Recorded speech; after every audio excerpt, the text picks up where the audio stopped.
Lego Minecraft was inevitable. I mean, both are blocky, both are kind of family friendly, and both obviously provide infinite possibilities. Minecraft is very special to me. I work full-time as a level designer for the Hypixel Network, which is a Java Edition Minecraft server, the most popular in the world. And I fell in love with Minecraft shortly after LEGO Universe was shut down many, many years ago. When LEGO Minecraft first hit 10,000 votes on LEGO Ideas and we first saw those micro-scale sets, I wasn't super interested. However, when the following year they introduced minifigure scale sets, my perception towards the theme changed entirely and forever. And me being a Minecraft fan at heart could not resist the temptation to buy all of them. And I know LEGO Minecraft comes as a surprise, as a mock builder, you think I have higher standards than this. But the charm of these sets is really from the characters.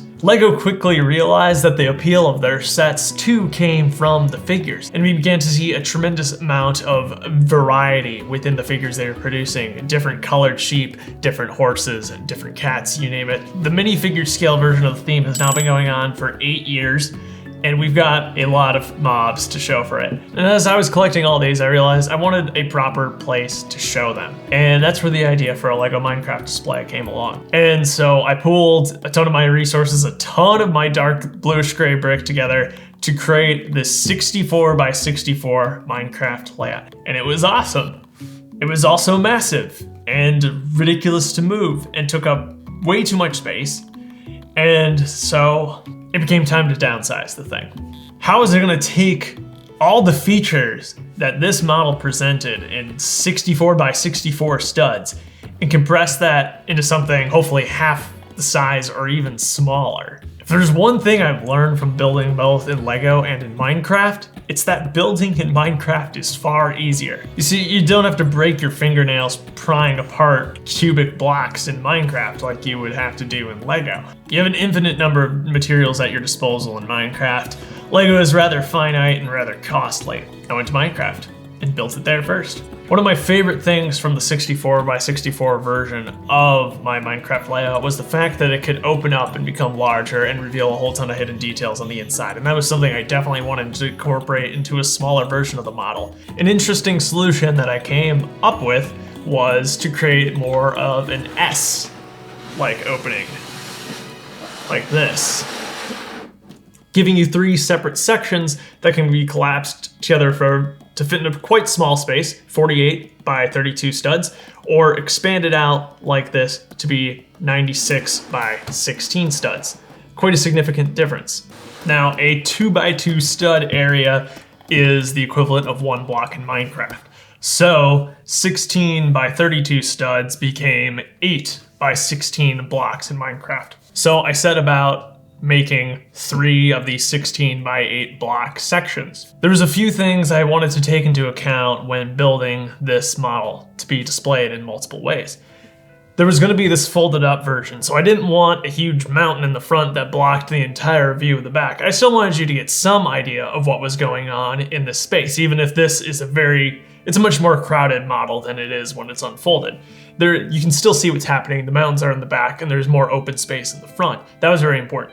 But also, more than that, I wanted the terrain to roughly line up, or I didn't want there to be a huge wall of terrain right here and then smooth on this side. I want it to connect seamlessly in all ways. So you'll see here that the pond does line up when it's folded up like this, but also when opened up like this, the pond still lines up in the back here. Had I had to think about that while building this with LEGO, it would have been a painful process, slowly lining this up, hinging it back and forth. In Minecraft, it was easy. I copied and pasted the existing model using World Edit into the different configuration.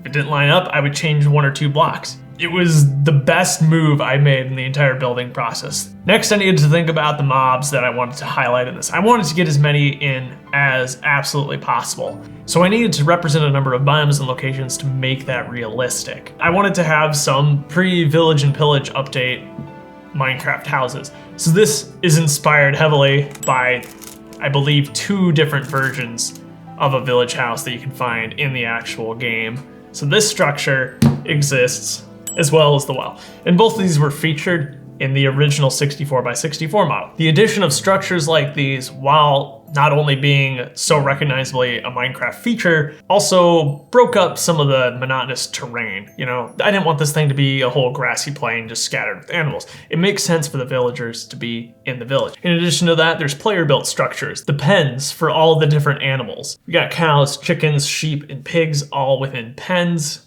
and that just made sense. You need a Minecraft tree, especially a nice classic oak tree, and I didn't know where to put the cats, so I put the cats in the tree. It was perfect. We've also got a bat hanging out underneath it. Horses out in the open field. Towards the back, we get some of the more wild creatures. We've got our hostile wolves up here, along with the snow golem and rabbits, but we also have mushrooms on a small mushroom island themed part of this build, and we got slimes right next to them. Of course, I had to have an underwater portion as well, featuring the guardians, the fish, and I even got it drowned in there. But you'll notice this build has a lot of height. That's because a lot of stuff is happening underground. A lot is happening underground. Over here on this side, we've got the mine, the abandoned mine shaft. And this has most of the hostile mobs that you can find in the game, including the very rare zombie villager in there, but we got creeper skeleton zombies. I don't think the spider could fit. But we've also got a witch. The witch is quite elusive, hard to get. Attached to this module as well is a bit of that undersea portion. This space was a little harder to design because it had cave walls that needed to line up because they were visible when it was both open, like this, but it's also visible when the model is closed up, like this. In the middle section is the end portal. So LEGO has only produced one stronghold set that came with this really, really cool end portal frame, and that just had to be included in here. So I went into Minecraft, found a stronghold, and copied it pretty much block for block, shrinking down the walls just a little bit and fitting it into this space. So I have a place for my silverfish and the enderman. You probably noticed that there's a nether portal here. And so, of course, I needed a place to store all of my nether mobs. And this seemed like the best place to put it. This is by far the hardest part of the kit to design, just because, like, how would I make this wall flush? How would I make a big enough area on the inside to house all these mobs? So this opening section is pretty thick. It's 4 studs thick. To make sure that it can close flush, we actually have cheese slopes. If this was bricked out instead, there would be no way this would be able to open. We need an angle here to make sure that everything can fit inside this very small space. On the inside, it features your standard mobs. We've got, of course, the pigman, and he's on fire. We've got a wither skeleton, a blaze. Perhaps my favorite Minecraft mob that LEGO has ever done, the Magma Cube, with the splitting sections. And the sound it makes is so awesome. Whoever designed this is a genius. And we got a smaller Magma Cube as well, which is just a reprinted Steve head. All sorts of great stuff you'd find on the Nether. While I wanted all of the Minecraft mobs to be featured in this, at least the 1.8.9 and previous mobs, a downsize from 64x64 to 48x32 did mean some compromises. So there is a storage area in the back, which you can probably see by the hinges. There is no good way to open this. Even if I got my nails in there, it's clipped shut. So I've made a little mechanism to pop it open. Ta-da. So there's actually a small little rock here behind the slime that you can push, and it pops that wall open. Inside here are just a few of my favorite things that just couldn't find room for realistically. Talked about the spider. Got both the spider, we've got the wither. Didn't know where to put him. He's kind of awkward. A very, very specific mob. Doesn't fit in anywhere. We got some extra villagers just because I love the villagers so much. I guess another fire. I don't know why that's in here. The cave spider. And we've got some melons as well, which didn't find a home on this thing. So you can see there's a clip right there to make sure it stays shut. Goes right back into place. Yeah, that's a brief overview of how I constructed a new LEGO Minecraft layout. Minecraft has obviously had such a huge impact on my life. It make sure I can buy more Lego. It pays for the hobby at this point. And I think Lego really has done a tremendous job with the sets, especially with the graphic design work and the figures they produce. The sets they make are not 100% accurate. I mean, the cubes they use are a brick and a plate tall, or that 2x2 jumper typically, which is just a plate off from being a perfect cube. It drives me nuts, but I know they do it to make sure the sets don't cost, $100 a piece. The Minecraft line, perhaps more than any other line, has some of the most affordable and awesome sets. I think this year of the underwater set that was released, that is either $19.99 or $29.99. It comes with 3 different axolotls, the Guardians, the Elder. That's pretty awesome to get all that stuff at such an affordable price. And the Minecraft line is great for that. So as much as I say I don't ever go in with a plan, I think planning is still very important. And for the case of a model like this, one that I wanted built to last, built for me, to display on my shelf, planning was a very important part of this process. I had to have goals at the front, right? I wanted a place to house all the minifigures. I wanted it to open up. I wanted it to be multiple levels. I wanted it to be faithful to the game. So with those parameters, I was able to make a plan around them, something that would make them all work together pretty well. And even though this build is very unique, I'm directly copying something from Minecraft. I think that philosophy can be used in a lot of mock building as well. There's definitely projects I've started just with the idea of seeing where it goes, and it's a very exciting way to build. But with a model like this, which had a very clear purpose, I needed to think about that purpose and what it meant. This was to be a display piece that may or may not go to conventions, but it needed to accomplish a few things, right? Display all the minifigures in a very condensed space. There were some other things that had to be a certain way. The scale, color is another very important thing. You need to choose a bunch of these things that you can't compromise on. And those create a framework that still allow for a lot of creativity within the build, but will help you reach your end goal in a very reasonable, structured way.